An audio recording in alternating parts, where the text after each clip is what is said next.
Connected.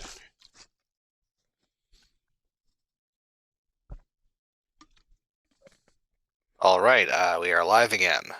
Awesome. I heard me as well as Petty Van that time. All right, how am I coming in? And Adam is also coming in fine. All right. Good. I do need to bump you up a touch, Gulix. But that's something I can fix. I thought it sounded fairly okay, but if you wanted to go up a notch, I'm not opposed, I guess. I have room to move you up. Uh-huh. It's easier if I adjust it on my end than make you try and project. All right. Now then. Adam, you want to alert the Horde? Sure. If we're in proper position now. Yes. Yes. All right.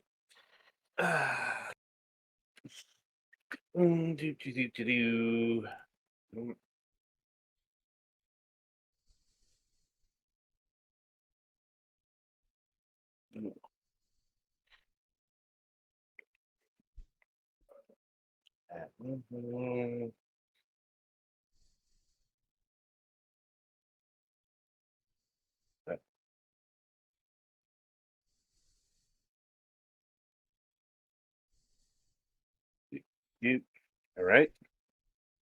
All right. So the summoning die has been cast. Yes, it has. All right. Now then, Gulix, are you ready to count down before I fuck something else up? Count down when ready so I can drink myself into a stupor. Okay, we can begin in 5, 4, 3, 2, 1. Fragments of Silicon, now with a new source of power.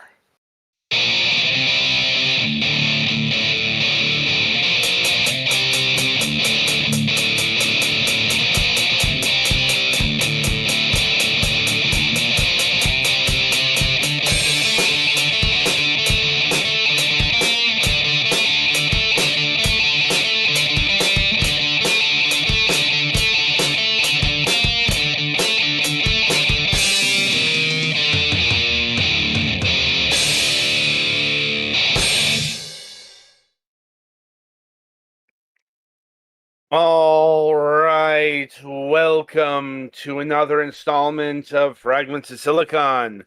I'm your host, Adam. Joining me as always are Petty and Gallix. Let us get to the news. Petty, why don't you start us off, because as usual, you have a lot of things to get off your chest. Do we want to start with the good or the bad? Good, I think. All right, good. Today I went to the eye specialist in the big city. The hole is effectively closed on my cornea. It's like, I can't remember if he said it was 0.2 millimeters or 0.02 millimeters. Regardless, it is very tiny. So he's moved forward with giving me the steroid drops because I think he called it keratopsis. Basically, real simple. Because of the virus or whatever I had in my eye, the veins inside my eye are ungodly inflamed. That's why I'm so light sensitive. That's why my eye feels like it's on fire, because the veins are just so large. The steroids will help relieve that pressure, make the veins shrink down to the way they should be, and in theory, my eye should go back to normal, and I should have marked improvement by Friday. They still have me on the antiviral pills and antibiotic drops. Because if there's any of this like virus or any bacteria on my eye while I'm using the steroid drops, it could essentially feed the steroids could essentially feed it, and I could possibly lose my eye.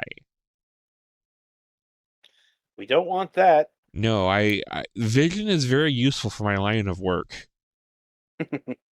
Yes. So yeah, I just started those drops today. He wants me to use them 4 times a day for the steroid drops. So that's going to be fun. How much? How many days supply do you have?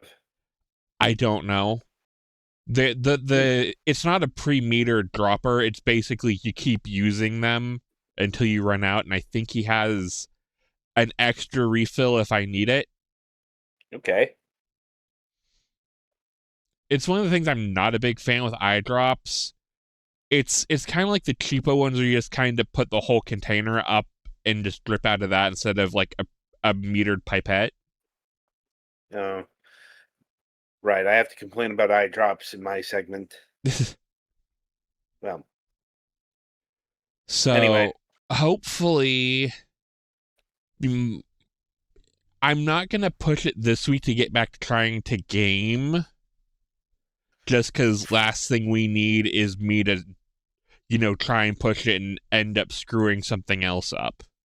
Like, look, if we need to use Steam footage, we use Steam footage. Yeah, Like that's nobody's pushing you to, injure yourself for yeah. this. Because the last thing I need to tell the doc is like, well, I was trying to play some games and suddenly I went cross-eyed. Help. Right. So that will progress. Hopefully by next week, we can possibly be back to some form of normalcy where I'm, possibly able to do Digimon, but it may not be likely next week just because I have the Digimon regionals Yeah. the 15th. Look, right now we're just taking this one recording session at a time. Right. So it's still better than the first time this happened. Yeah, the first That, time this happened, this fucking sucked. I mean, this one still fucking sucks, but you know, experience helps. That's the difference between the first time I got an infected finger and the second time. yeah. So I guess it's time for the bad news. Hmm. What's this? Monday? Monday or Tuesday, apparently someone broke into our garage. Monday night into Tuesday morning. Our garage is detached from our house, so there is no threat of them actually entering the primary domicile. But it's still someone literally grabbed a ladder and broke into the garage. We have stuff over there. And we don't have much of value. I think the most they took is probably some older tools.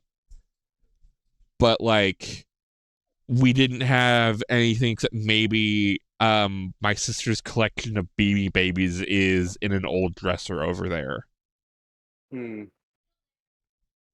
And my sister noted that they're still over there, so I mean if we have anything worth money, it would probably literally just be if we have any rare Beanie Babies over there. That's it.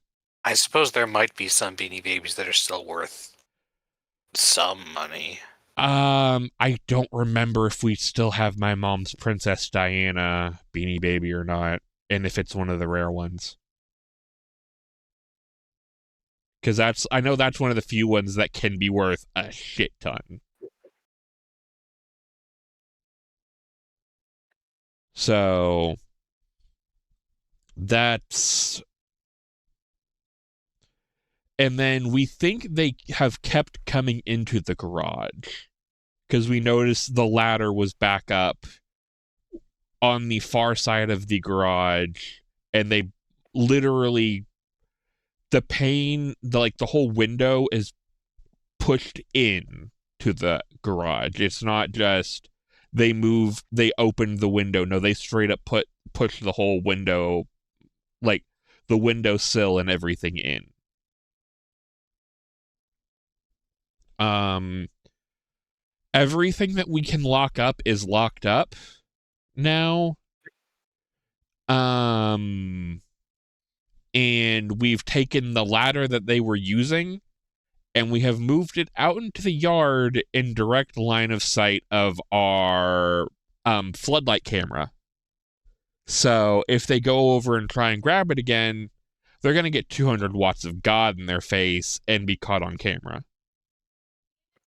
Fun times. So that's... Hopefully they don't come back. Hopefully they saw there wasn't, like anything of real substantial value in there and just don't bother going back to try and get in there. Because it's not even like warm enough to like try and squat in to try and stay warm.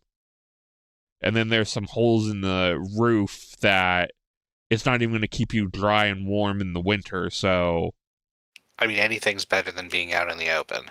you're basically still out in the open.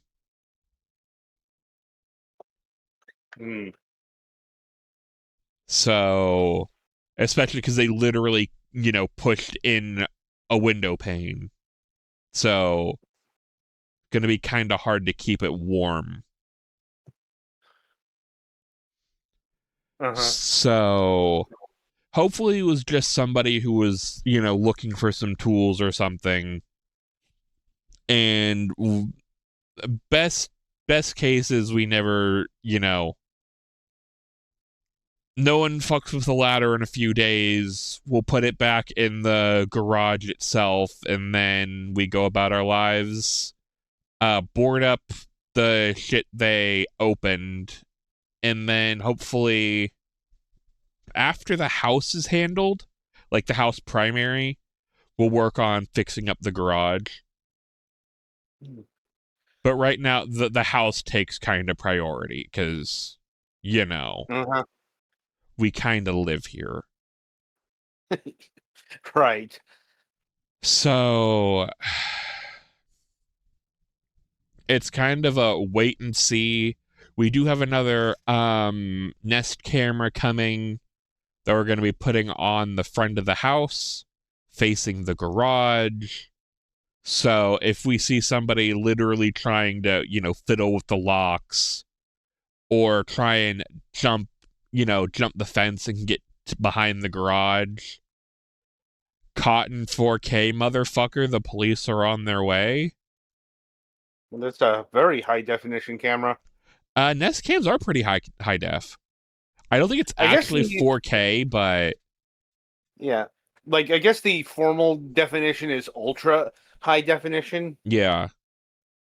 But yeah, like I still have some pics from the Nest cam and from the other ones we have. Because yes, I bought into the Nest ecosystem.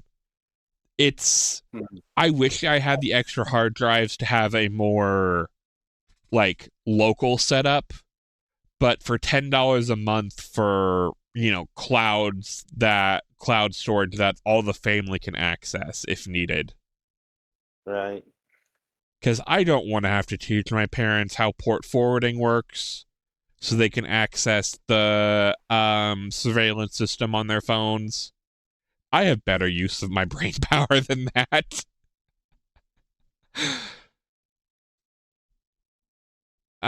So yeah.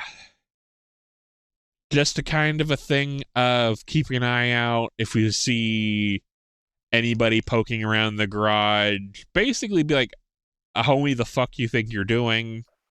And or calling the cops. And hopefully this never happens again. I mean, this is what, the second incident this year? Of potential home invasions. No, this is the only one. In the almost 30 years we've lived here, we've only had one issue of somebody actually trying to break and enter into one of our properties. One of your properties? Technically, the garage is a separate address. Huh. Because it's an actual, like, outbuilding. It has its own house number. We're Well, learning things today. it used to be a actual like commercial garage. That's why it has its own house number. Ah. But the people they were renting it out to when we were renting the house back in the 90s wouldn't Mm-hmm. let them in to appraise it when we bought the house, so they had to throw it in as a free outbuilding. So we have a full 8-car, essentially commercial garage for free. Hmm. At the It low cost of being in absolutely terrible condition. now, because we haven't been able to do much with it because of life. Yeah, But we're it was talking a good hmm? 30 years later. Yeah, it wasn't in the best of condition when we got it because the other the other owners weren't exactly happy that we were getting the garage. So they did some property damage and then got the fuck out of town once they realized we changed the locks. How is your life such a never-ending roller coaster? I don't know. I didn't ask for this. All right, Adam Jensen. But yeah. Hopefully this isn't something we have to deal with again. And hopefully the rest this is the one incident for the month.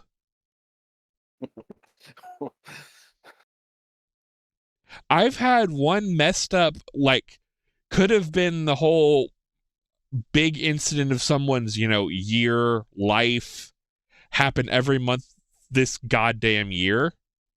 Mm-hmm. So if this is it for this month, I'm fine. Right. Anyway, Galix, what's going on with you this week?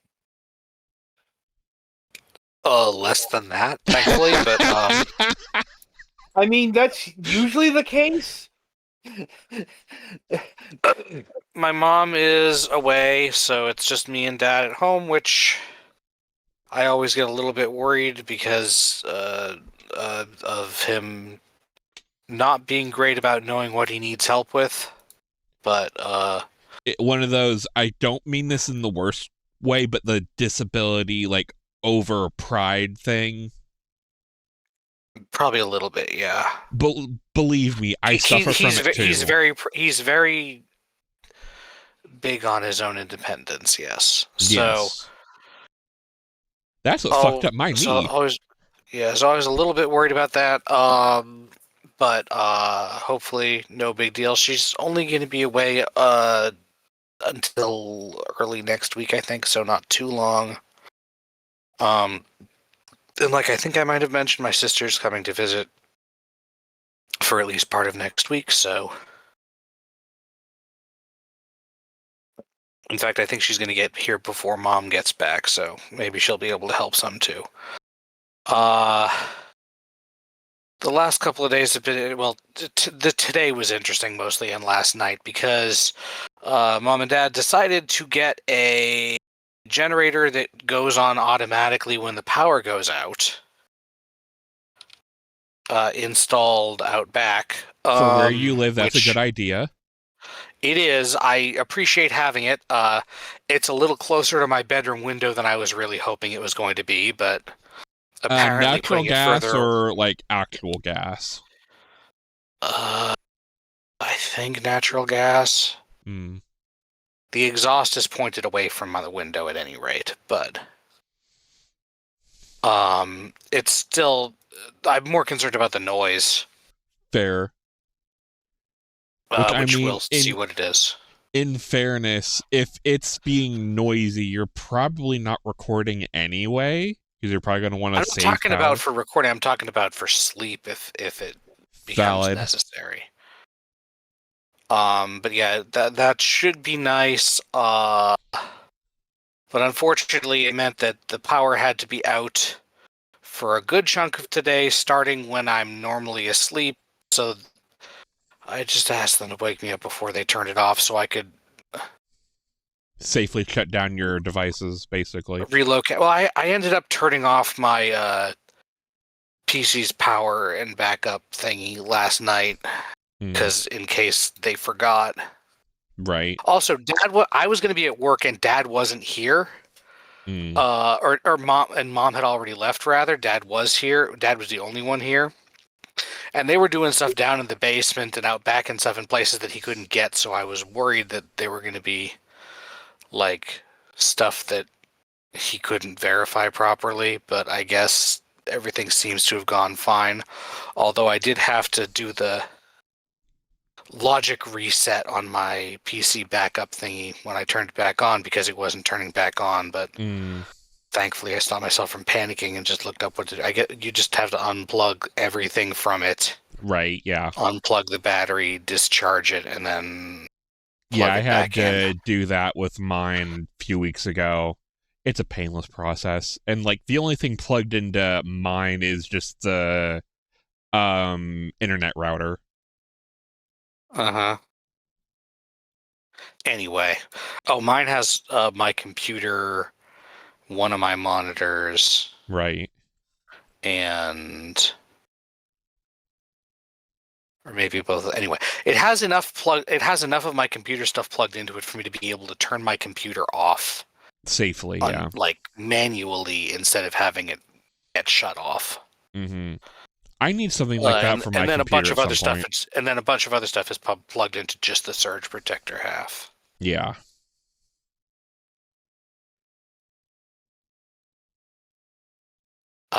So yeah, that's so yeah, I slept like crap last night because I was anxious before bed, and then I got woken up early, and then I couldn't get back to sleep.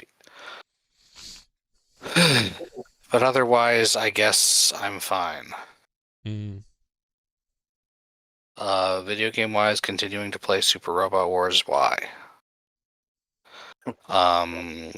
Looking forward to the next 7-star raid in Scarlet and Violet because, as I suspected, they were not done with that. They did say they were going to do all of the powerhouse Pokemon / pseudo legends, and they still had 2 or 3 left to do, so they're doing one of those. And I guess we're getting news about the DLC for Zeta A tomorrow. Apparently. Oh, I did play a little bit more of that too. But it's harder to find time for that because when I start, it's hard to stop.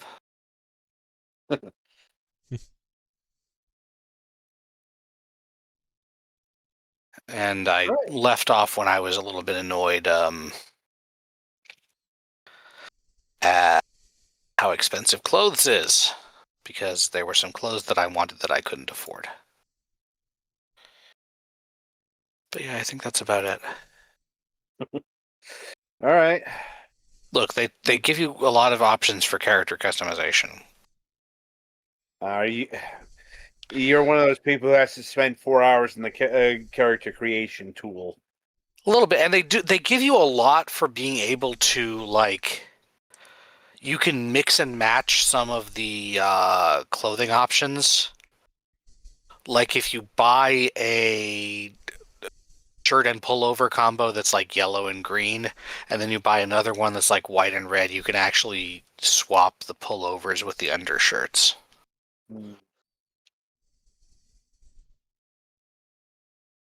Anyway. Yeah, that's all I got. All right, guess it's my go. Let's see. Well, how do I frame this? Let's just say there have been some more family dramatics this week, but it's not anything I wish to discuss on air.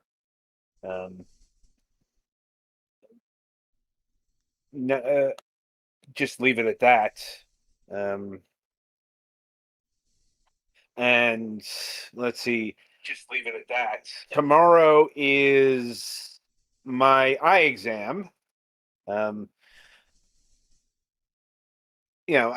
get yearly eye exams for free because um, uh, still diabetic, so Hmm. they need to check to make sure I'm not going blind.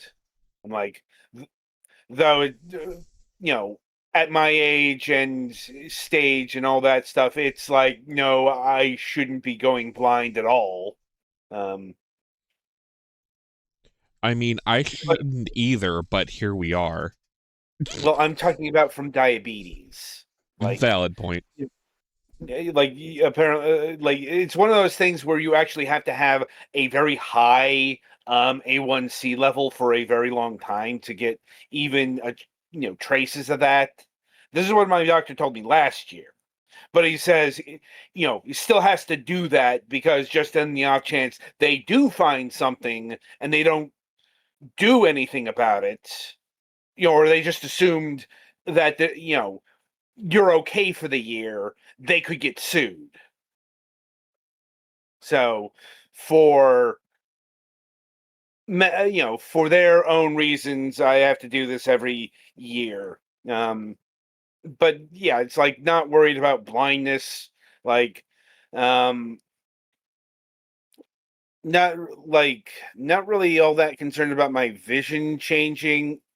Although my vision is right now going through a change. Like I'm apparently at an age where it's changing to where the distance of text is. I forget the details. I'm sure I'll be reminded about it tomorrow. I'm like, fortunately, that means I have to get the full test, which means getting my eyes dilated. Which, if you ever had to take a vision test, is the most annoying part of the vision test. Like, um, it's the part where you have to get your eyes dilated and wait 15 minutes for them to actually get dilated, and then get the picture. Never liked it, never will. Not the least of which is I hate eye drops. Like, but that aside, as far as my other biggest concern is actually getting glasses if I need them. Um, Not the least of which is because we're going into the holiday season.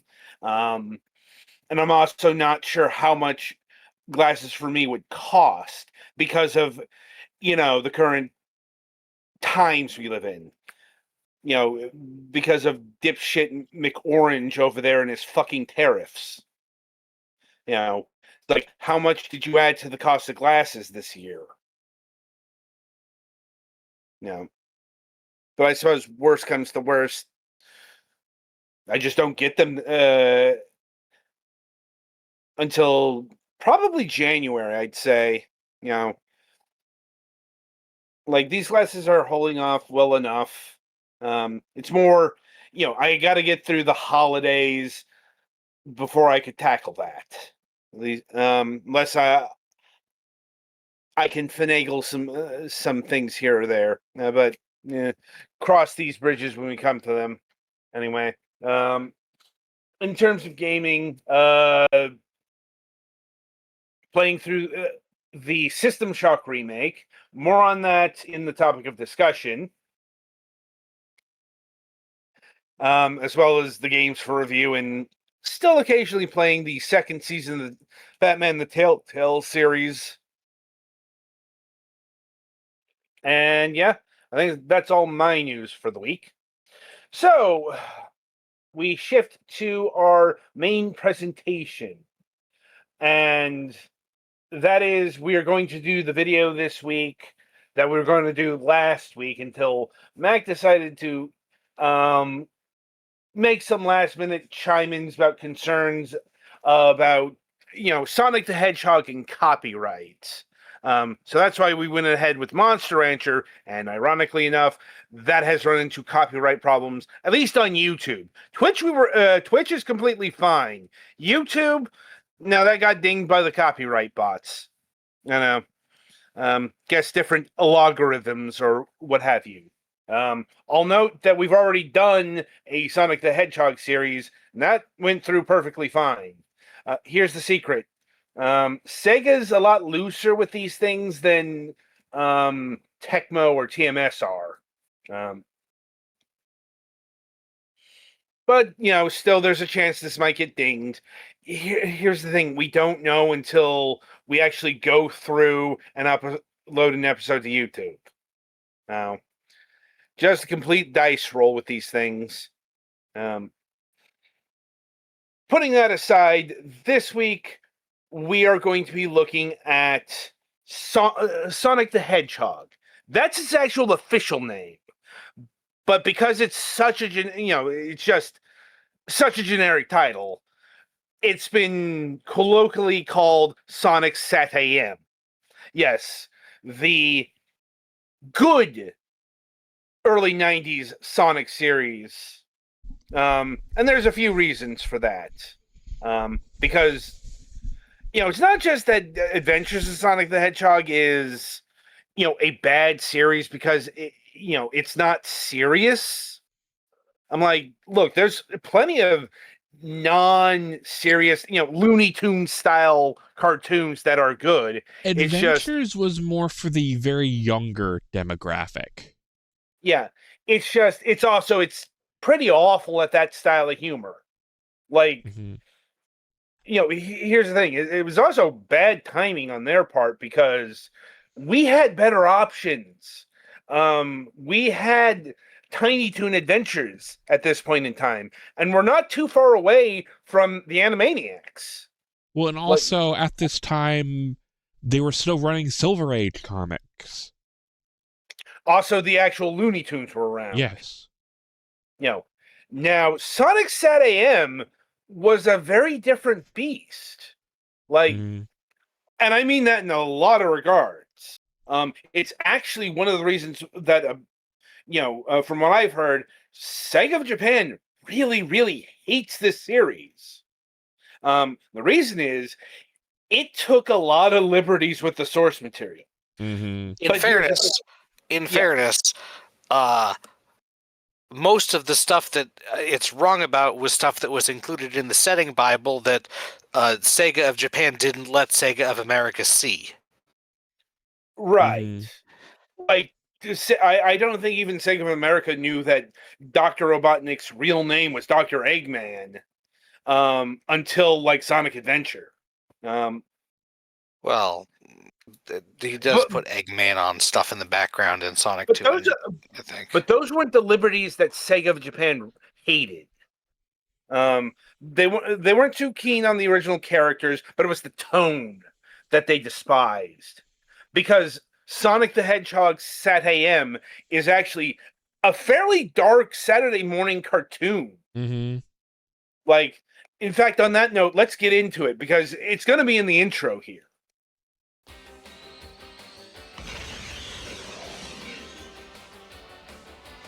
Like, see, the shadow here is representing Robotnik's forces, and he actually takes over the world. Yes. This is one of those ones, Robotnik won. Yeah, like, Robotnik's in charge.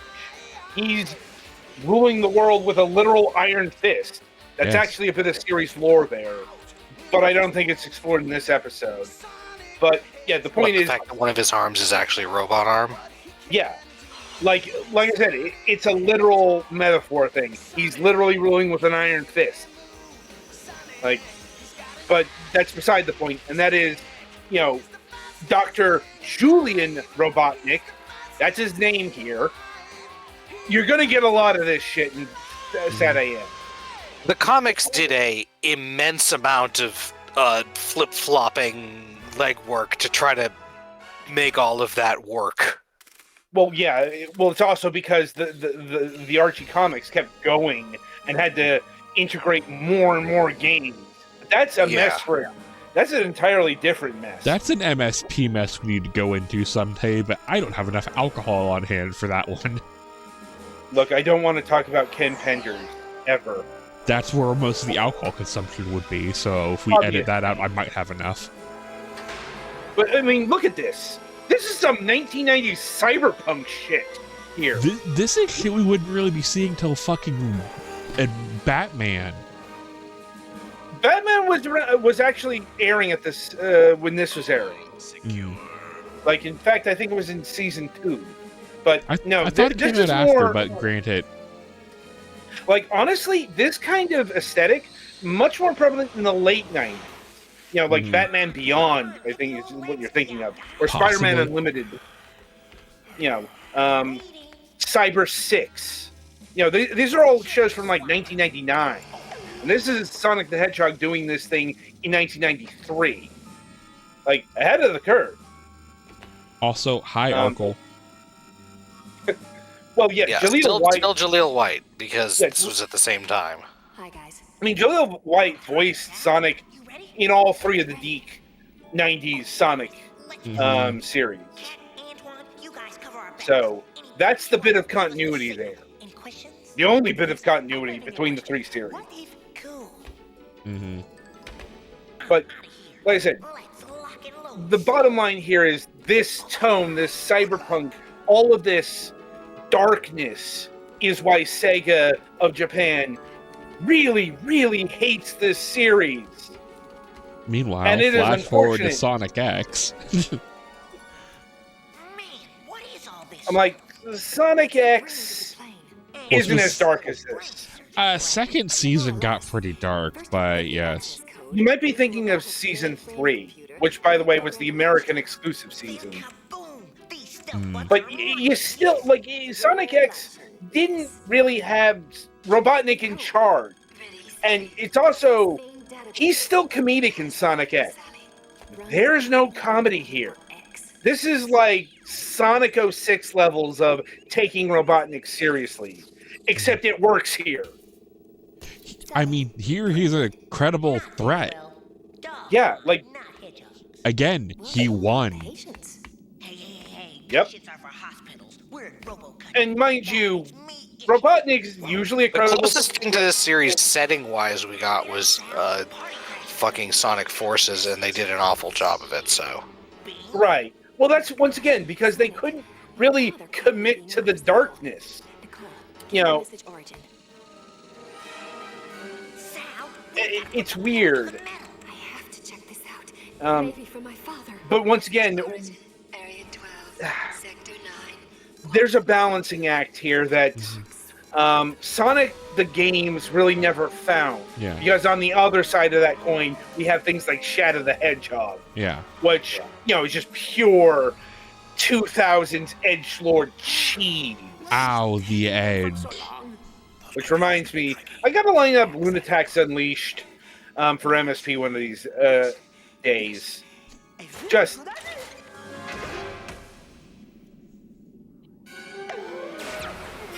Yeah. Also, we had, because Sonic lore was so thin in the early 90s, we have a bunch of OCs do not steal, but actual OCs. Many of the animals are based with varying degrees of directness on the animals that you release from robots. The Flickies. Flickies is specifically one of the birds. Yeah. The thing is... Sally and one of the others. Because they actually did, in some of the manuals or something for the first games, give the animals for the first game specific names, and Sally was one of those. Right, but she wasn't a princess. Like, the Princess Sally stuff is... right, no, Sally Acorn was just the American name used for Ricky the Squirrel. Yeah. Here comes trouble. Like... But her being the, like, whole rebel princess in exile dealy was... Right. Also... an invention of the writers. Yeah. And we've got fucking Antoine here, who I'm not sure why exists. Because it was a thing in kids' shows to have an annoying complainer character specifically for the purpose of getting proven wrong, to discourage children from being the from whining and complaining, because then they'd be like that annoying character. Antoine can come with me. Fuck you, Peggy Sheehan. Yes, Antoine. Also, I'd rather Antoine take that role than Tails, thanks. Also, the comics made him cooler eventually. Eventually, but once again, like the comics had all the time in the universe to work out the kinks, so to speak. You know, Sonic SatAM here had a pretty short run.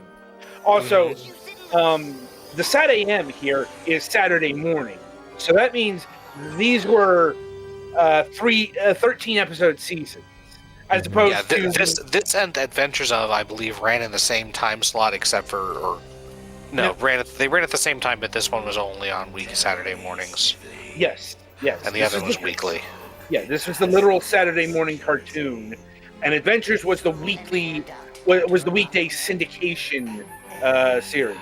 That's important because that means Adventures in Sonic the Hedgehog got 65 episodes. Which is 13 times 5. Enter Robot.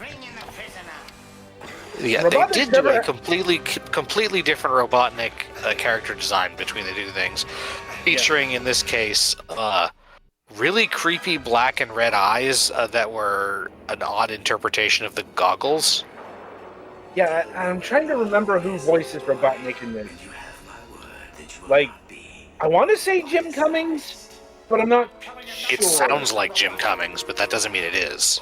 Right. But once again, like, it's a voice that works. Oh, yeah. Like, I don't think Robotnik's ever been as intimidating as he is here.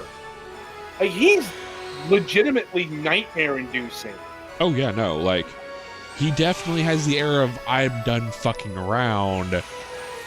Literally the only reason you're alive is because I'm letting you live. Well, the only reason you're alive is because I'm going to make you into a robot slave. Like, that's the shoe that's going to drop here. That's why we got this fucking ancient tiger whose character design really screams, I'm a background character that's going to die. Except it's, once again, it's Saturday morning cartoon, so you can't really kill anyone, so we're going to substitute something that's arguably more horrifying. Yeah. That kind of fucked me up a little bit as a kid, not gonna lie. I can understand why.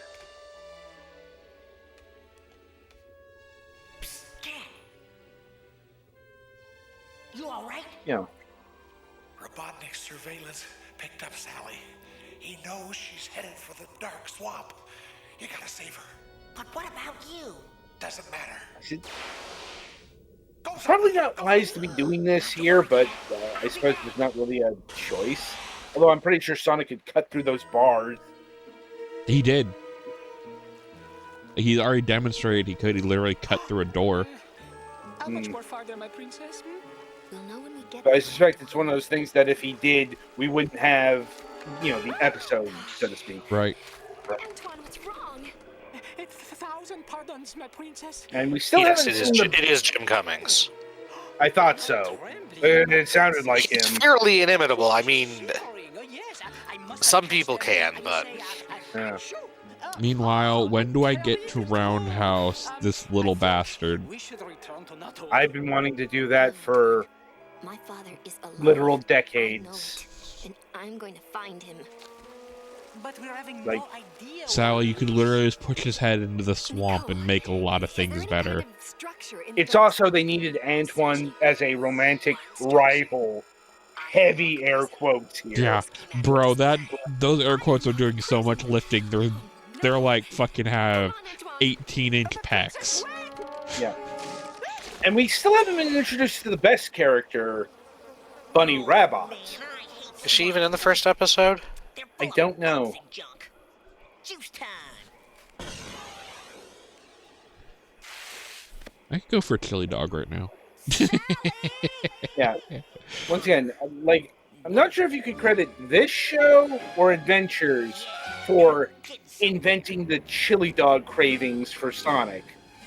One of the But- weirdest things about American Sonic is the Mohawk spikes. For the princess. A possible doubleheader. Launch the stealth bots. Yes, sir. And yes, Sniffly. He exists. Look, Robotnik needed a human. Well, yeah. Well, yeah. He needed a sidekick / servant that he didn't create and couldn't just Any minute, Antoine. threaten to take apart. Right. Bleu. Is that... Yes. And of course, like any good toady, he's a schemer behind the All data scenes. on Iron Lock. Because, you know, that's how evil works. At least the Saturday morning cartoon version of it. You know, the star screen, as it's called on TV tropes. Although Snively is, well, part of it is that Robotnik doesn't get into as many pinches as Megatron did. Megatron was just stupid.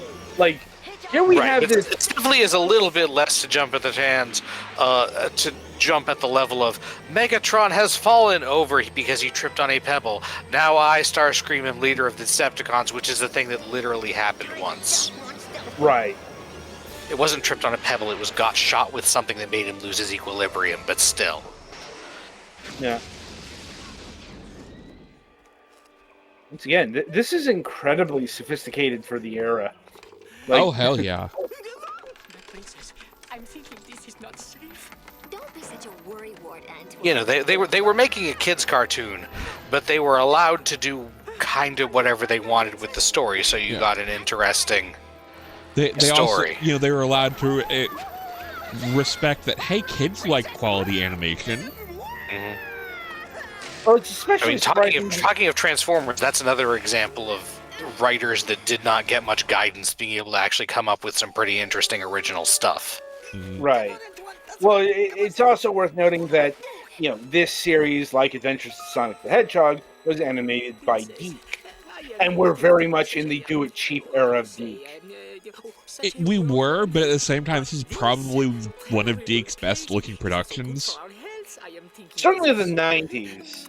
Yeah. In the 80s, they were doing some We go home. actually really impressive stuff, like, My father is in there. I'm trying to gonna remember, find like, him. Ulysses... I forget what, like, the full name of that is. But that looked Robots, really Antoine. impressive. Now let's go. Or Inspector Gadget. When it was on, like, it was really impressive stuff. You know, helped by the fact that they subcontracted to TMS, who did a lot of impressive animation in the 80s and the 90s as a uncredited subcontractor. Like, you know, at this particular moment in time, they were working on, like, Batman the Animated Series. Right.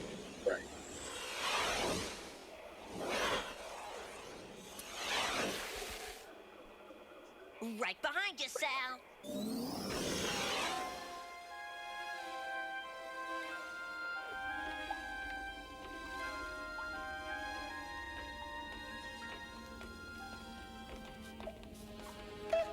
My princess. I kind of forgot what they're trying to do here. I think they mentioned they're looking for Sally's dad. What is it? Right. Part of the establishing premise here. Who is actually, and I can't believe it's not the Phantom Zone from Superman, but Simply called the Void here. Not a... and gets called a few other things over time. Right, but I just remember Robotnik calling it the Void. Uh-huh. The Void. I think the comics, when I was reading them, which, to be clear, I stopped reading the comics before issue 100, I think, or around issue 100, which is Antoine. around the time that original Dr. Robotnik died and got replaced with Dr. Eggman. Yeah. Once again, in a nod to the technical qualities of this program, look at the shadow and lighting here, which is exceedingly rare for a Saturday morning cartoon series around this time. Real ancient. Does it work? Yeah. You know, thankfully the bar would be is raising, thanks to programs like not so much this, but like Batman the Animated Series. Yeah. Well, at least for like Western animated programs, like yes, Batman is technically a Western property, but it's still Japan animated. From my father. Somehow he knew I'd find it. That's getting into a whole other discussion. Yeah. Like, I really don't want to visit what is American animation, what is anime Fair. kind of deal, because even in like the 90s, 90% of anime was, or animation that was quote unquote Western, was animated in Asia. Mhm. Like, it has more to do with the production side of things. They give us access Yeah. to all of Robotropolis. Once again, like Deke was an American company. Man, I didn't know they Like, existed. I think at this moment, like, Deke has a whole fucking complicated history, and was like part French at periods, Transfer to Yeah. holographic until eventually becoming Canadian. And of course, Sonic breaks the computer. What's going on? Oh, terrible! What happened? That dumb cell was booby-trapped is what happened. But what is this place? Ew. Whatever it is, it sure stinks. It's called a sewer. Yeah. It's where the poop Okay, goes. guys, hang here. I'm Yeah, gonna scope out that surprisingly- red light. I'm trying to think if Sonic ever went through a sewer level. Depends Don't how you you think- want to classify Are Labyrinth. you okay? I don't think just a sewer, but there have definitely been sewerish parts. Why not? Right. But, a sewer level is a very distinct thing, though. Then again, Gosh, what is the it? character you would think You never wanna would go marry through a sewer level, I don't think has ever gone through a sewer level, and that's Mario. He's in a bad mood. But that's our only way out. What are we going to do? The main reason Mario didn't do sewer levels is because they didn't mix water and non-water levels for a long time. He's riding to the core. Otherwise, a lot of those underground levels in Mario 1 might as well just be sewers. Slap it in. You might be overthinking things. Hold on. That's my brand. You noted.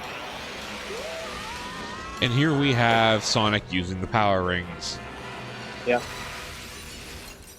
Chill, guys. Everything's cool. Sonic. It's not a giant killer monster, it's a giant killer robot. Oh wait, that's still dangerous. Yeah. Now, I am thinking we have another problem. I like to call that we're samurai jacking Out of this. here. Nicole, bring up Bean.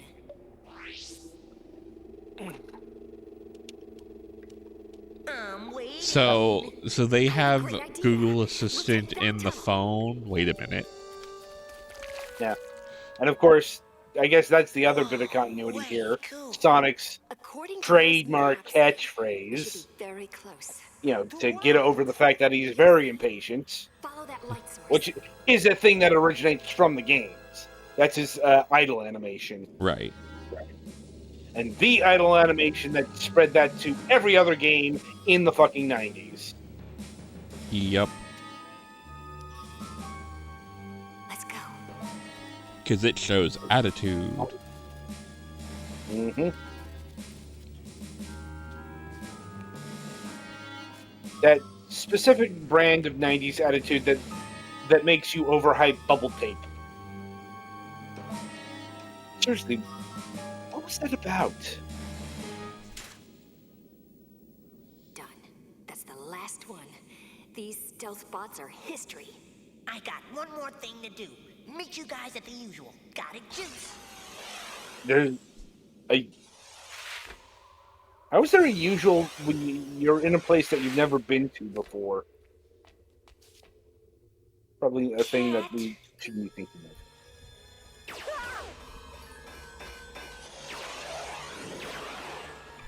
Yeah, and another thing that changed from Game 2 series. Robotnik's robotic henchmen are the SWAT bots, and not the badniks. Yep. I mean, Badniks still sometimes show up, but he has armies and armies of SWAT bots. Launching the stealth pod. Right. Well, the difference is, like, SWAT bots are built and like they're just kind of they're either built or they're roboticized. I think SWAT bots are not roboticized; they're just built. They're the built ones. Badniks are the ones that have the animals inside them. And it is a pretty good, like, menacing robotic humanoid grunt design. Definitely a lot more menacing than the egg pawns that we have now. Yeah. Well, remember, I don't think badniks exist in this universe because True, they're roboticized people usually. Yes, that's Or kind of roboticized Mobians. Yeah. So, yeah. Once again, that's the first episode. Shows some good potential. There's some kind of meandering about in the middle there that felt like kind of a waste of time. But compared to the first episode of Adventures of Sonic the Hedgehog, is like almost literal night and day, isn't it? Yeah. And like, I'm sure we could talk about this for another hour. We really wanted to. But, considering we've reached the end of the episode here, that means it's time to shift over to the topic of discussion. So, Petty, play us to that.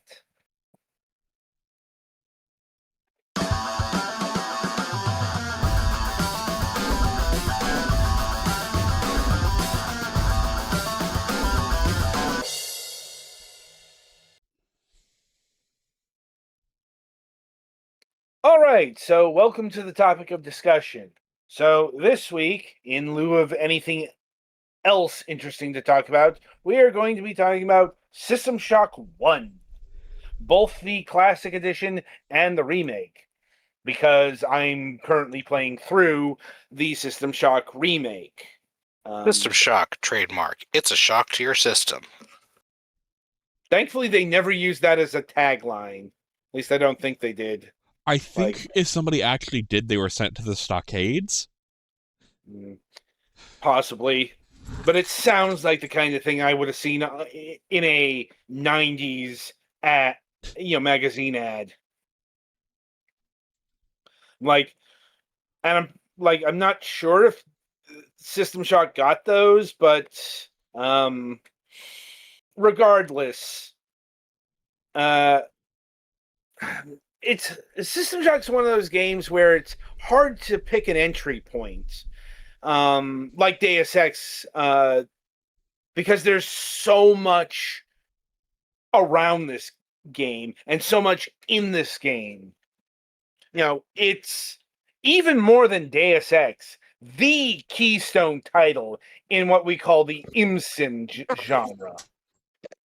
This probably even more than System Shock 2 and Deus Ex, though I'm not sure if I would put it above Ultima Underworld. Though I think Ultima Underworld kind of serves as the Wolfenstein 3D to System Shock's Doom. And I know those are weird. It's a weird way to spin it if you know the inner cores of FPS history, since Wolfenstein 3D and Doom were actually responses to Ultima Underworld. Even though the game was in development. Like, Wolfenstein was literally a project to show off John Carmack's programming skills. But that's a topic for another day. Ultima Underworld kind of begat System Shock in the sense that, it comes from the same developer, a lot of the same people worked on it, that kind of deal. In terms of, setting and gameplay, well, gameplay is similar in the sense that System Shock often got categorized as a Doom clone, a FPS, all those kind of things. This is why it's been retroactively rebranded as an IMSIN, because it didn't really fit those definitions, because it was never a first-person shooter as we understood the term in the 90s. It's like, okay, yes, there is first-person shooting, but it's not a Doom clone. It borrows, it builds, and climbs upon the legacy of the first-person dungeon crawler, which is a very different lineage, far older one. But the game is soaked in that in not just obvious ways, like, once again, you can connect the actual controls, which have always been described as clunky, obtuse, feels like you're playing an operating system. Well, once again, that's by design. It's not just because FPS controls hadn't been standardized. That is very true. But it's also because System Shock, wasn't trying to be a shooty bang bang sort of game. At least not completely. It was very much trying to be something deeper. Once again, that's why we cycle back around to the ImSim thing. But it's also, the actual interface is kind of more akin to graphical adventure games. Sierra and LucasArts and that lineage as well. And that carries over to the remake. Far less obtuse, but I can absolutely see why console players have been complaining about this game, because it's still a game that's very much built around you having a mouse and keyboard. Because, well, System Shock the remake, kind of taking some cues from System Shock 2. And by that I mean there's a lot more inventory Tetris in this one, in the remake. I'm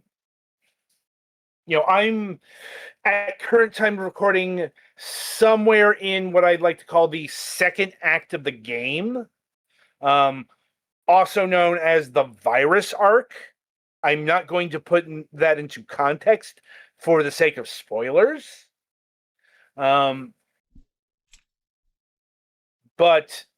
I'm really feeling the inventory Tetris right now because, I'm carrying around about 6 different weapons, a bunch of different ammo types, and some other junk. And, in order to pick up more stuff, evaluate, that kind of deal, there's a lot of planning and prodding and, rotating, that kind of deal. If you don't like playing that kind of game, don't play System Shock. Apparently the inventory was much more generous in the original version of the System Shock. I can't really attest to that because, I'll be honest, I've played like half an hour of the original System Shock.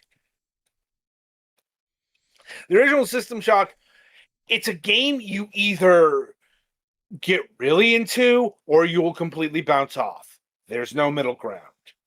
The interface is that obtuse. And I'm one of the people who just maybe came along too late, or I played System Shock 2 beforehand and bounced right off of System Shock 1. System Shock 1, the remake, I'm finding it fine.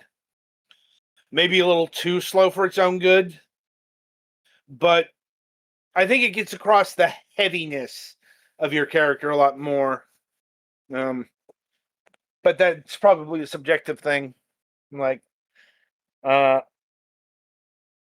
Anyway, but System Shock's probably biggest overall contribution to the video gaming world is the audio log. If you've played a modern game, I was gonna say I think that's where most of the storytelling came from. Most, not all. You do get Shodan speaking to you at points, although she is so much less of a chatterbox in this game than she is in System Shock 2. Probably because, she's, she's your primary antagonist throughout the entire game, as opposed to System Shock 2, where she's your reluctant tag team partner, let's call her.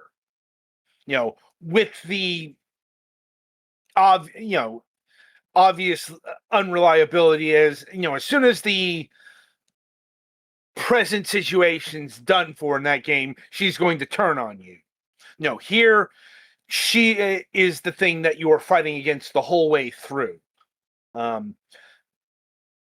There's no twist here, unlike in System Shock 2, Bioshock Infinite. There's no mentor character that's secretly evil. And then there's Bioshock Infinite's twist, which is a whole different realm of stupid. But that is something to remark on, I think, the loneliness of System Shock, because they try to gussy it up a bit in the remake here.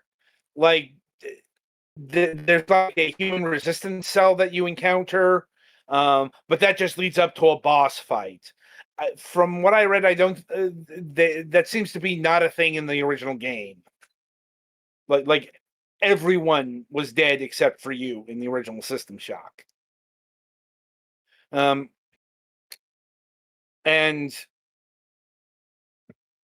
that kind of plays out.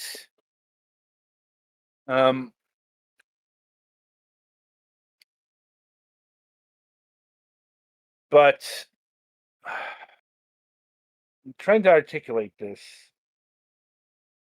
And,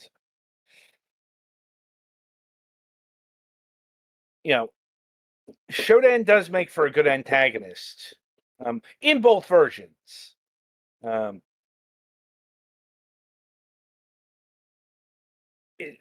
It's just the loneliness is dulled a bit, at least for a little bit there.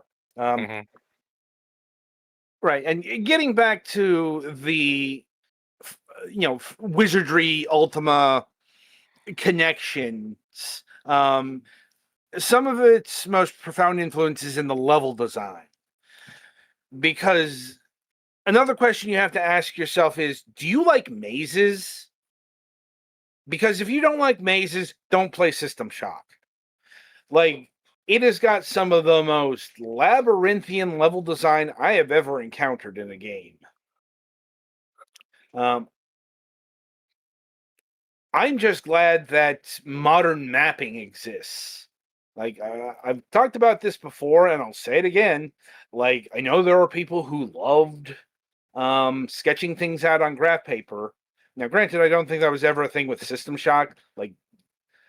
It's a game from 1994, so auto mapping was very much a thing.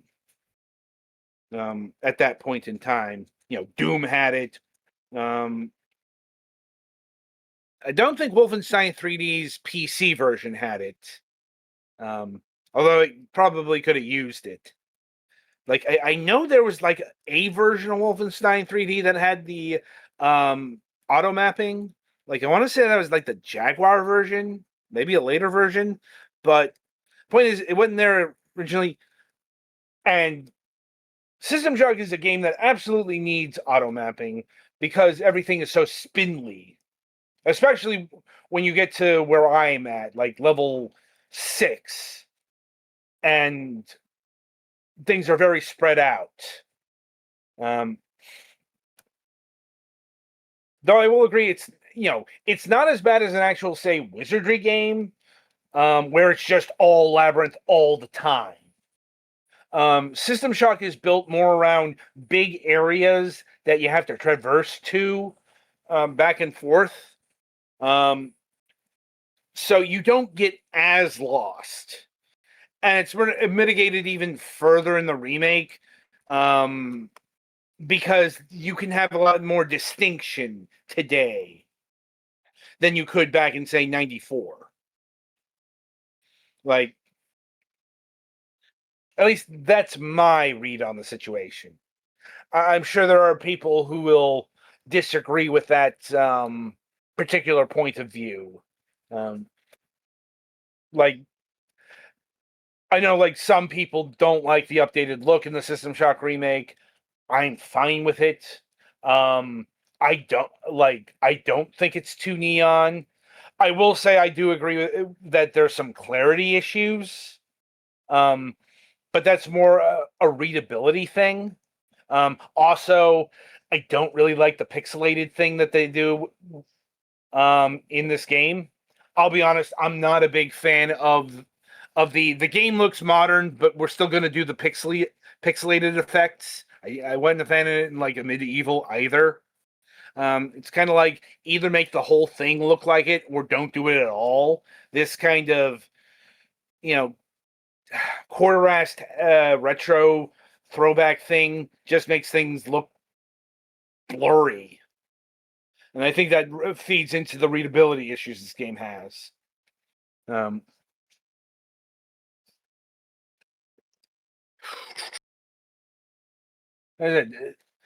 know, there's a whole lot of aspects that I could break apart and discuss, but there are a lot of YouTube essays on that already.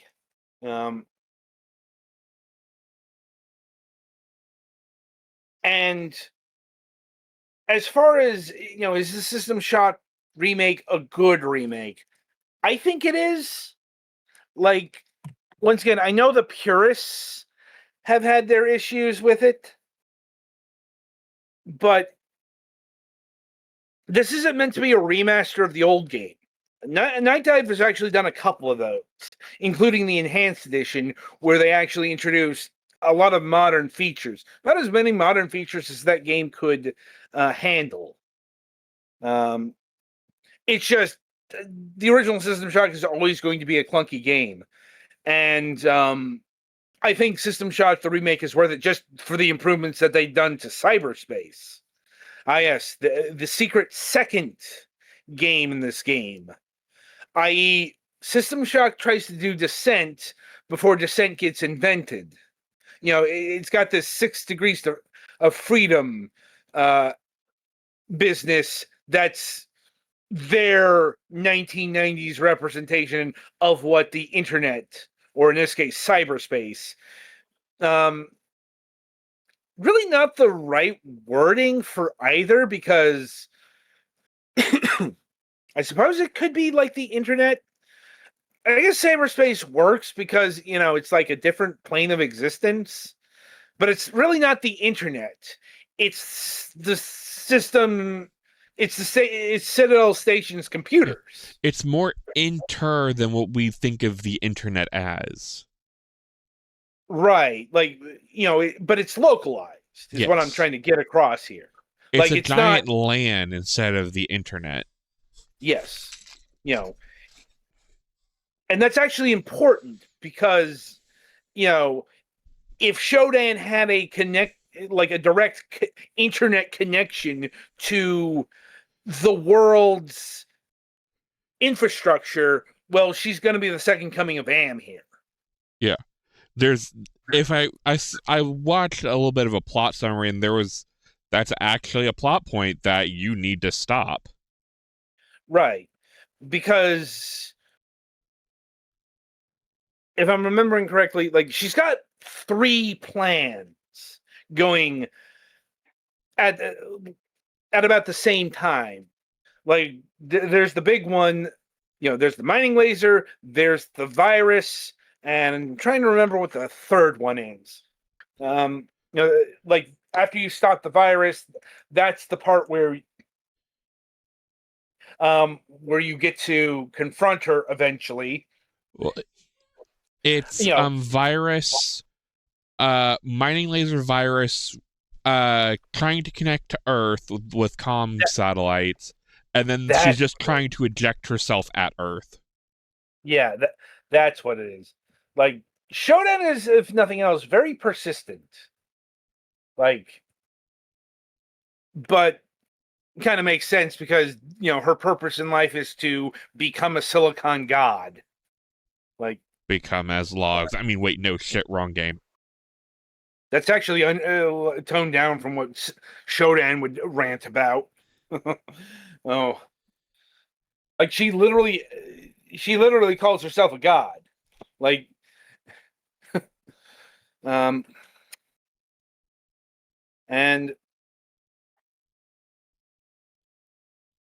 I did watch like a YouTube video, with, and the reviewer was extolling the virtues of having old school game design. And the thing that I noted was I don't think he really understood how flexible this game is. And I mean, not just the remake, but the old game did this as well. Like, it's among the most flexible games in terms of difficulty. Because, like, it's got so many 1, 2, 3 settings, like combat, but also puzzles. Do you want a timer with your game? I don't. I absolutely hate that, and honestly, that, like, the timer, that's more for your expert players, which is why it's setting 3. Cyberspace. If you don't want to fuck about with cyberspace, you can turn that setting to 1, and you'll just get through it. I have everything defaulted to 2. Which I'm actually kind of regretting, since I've hit what is, from what I've read, the most difficult cyberspace section. But I've also read that the later part of that section, is a thing that which unlocks. I can unlock a different way, which sounds to me that they knew this part was shit and had to make a end run around. Yeah.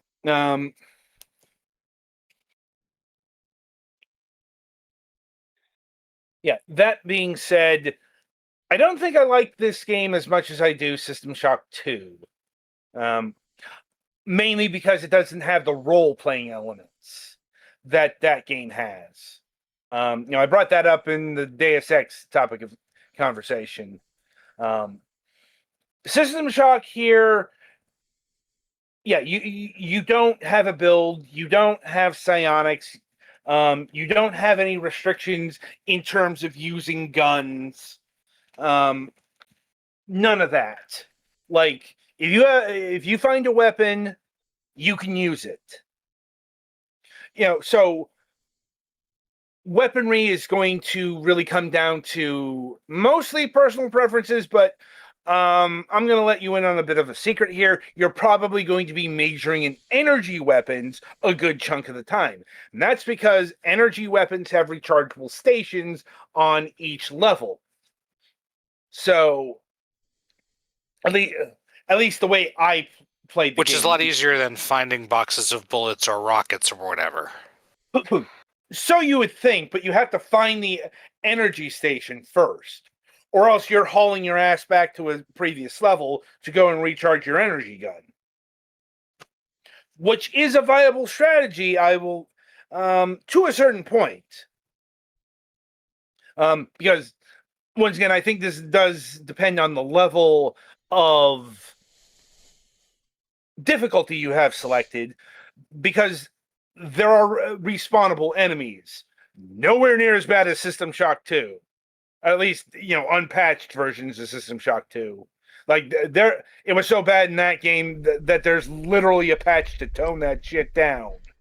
I forget if that was fan-made or not, but it's considered to be one of the essential patches for that game. That's how bad that shit was. And also the weapon degradation. That's another thing I'm thankful System Shock 1 doesn't do. But like I said, System Shock 2 was trying to do much more of a role-playing thing there. Anyway, System Shock engages in respawnable enemies until you secure the level.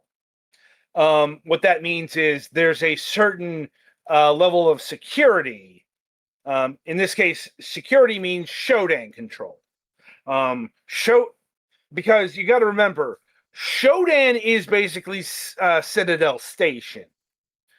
She is the AI that controls the mostly everything. It's one of those situations where if you think about it too much, you're going to start discovering the holes in the premise. Because, okay, if she controls all of Citadel Station, why doesn't she shut down, the breathable atmosphere in your local area? Mm-hmm. And, to say that she wasn't willing to sacrifice her children, no, Shodan is very much the kind of being that will absolutely see things as expendable. Well, she basically roboticized them. They probably don't need air. No, she didn't roboticize them. She cyborged them. There's a difference. Fair. I was more making a jab at Sonic, but yes. No, no, because that's an actual point in the game. It's much more disturbing. Much more. Oh, hey, you get to see the experimental fruits of the labor, not just in terms of fighting the creatures, but you get the lab tables and the dark shit that comes along with it. So,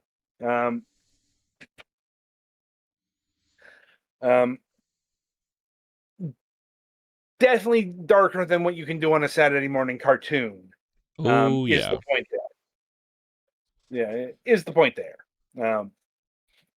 Anyway, getting back to the security, you have to take out Shodan's, eyes and fingers. That is to say, there's a bunch of security cameras, which, she uses to keep an eye on you. And the computer nodes, which is her main source of control. Also, you have to clear those out. Or I guess you don't have to clear them out, but you have to find these places because the ending code is there.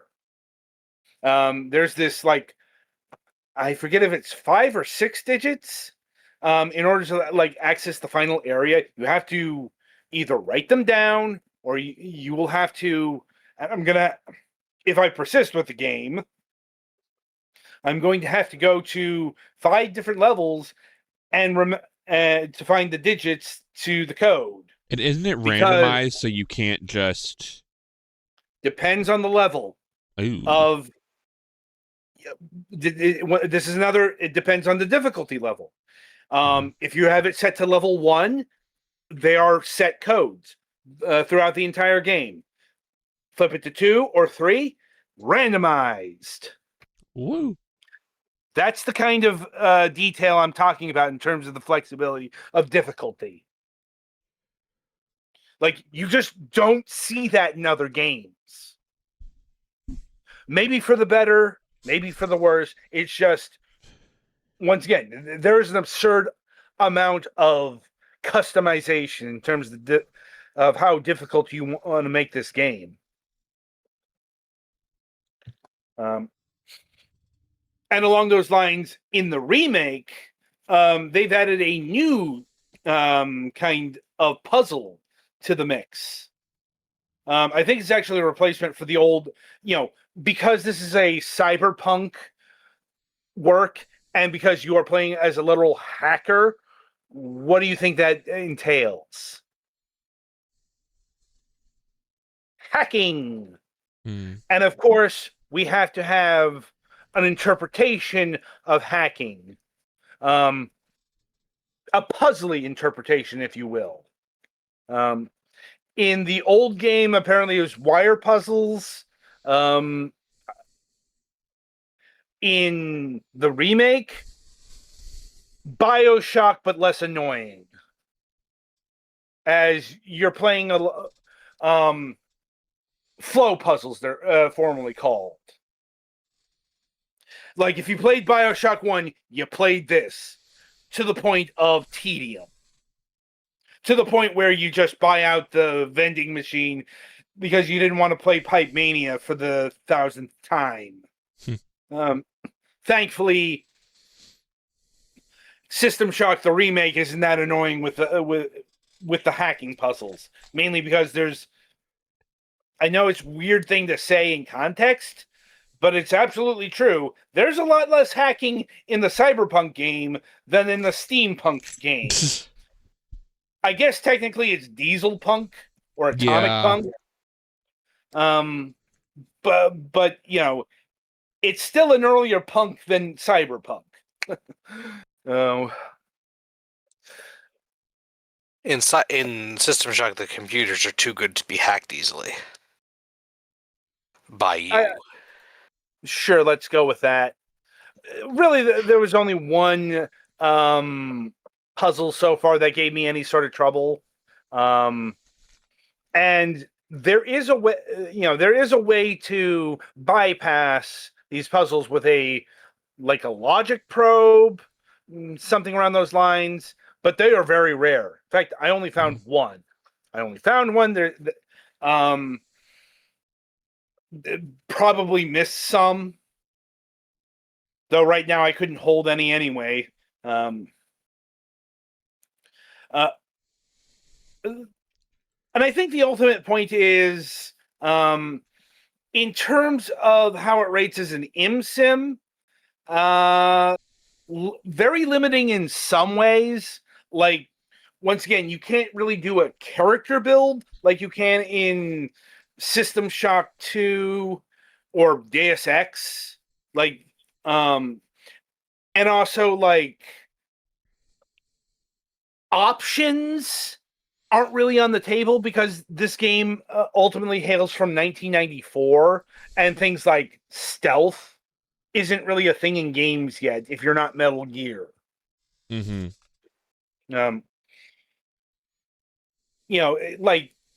There isn't really the multiple solutions to the problem that you'd find in Deus Ex. Like, even System Shock 2 didn't really have that either. But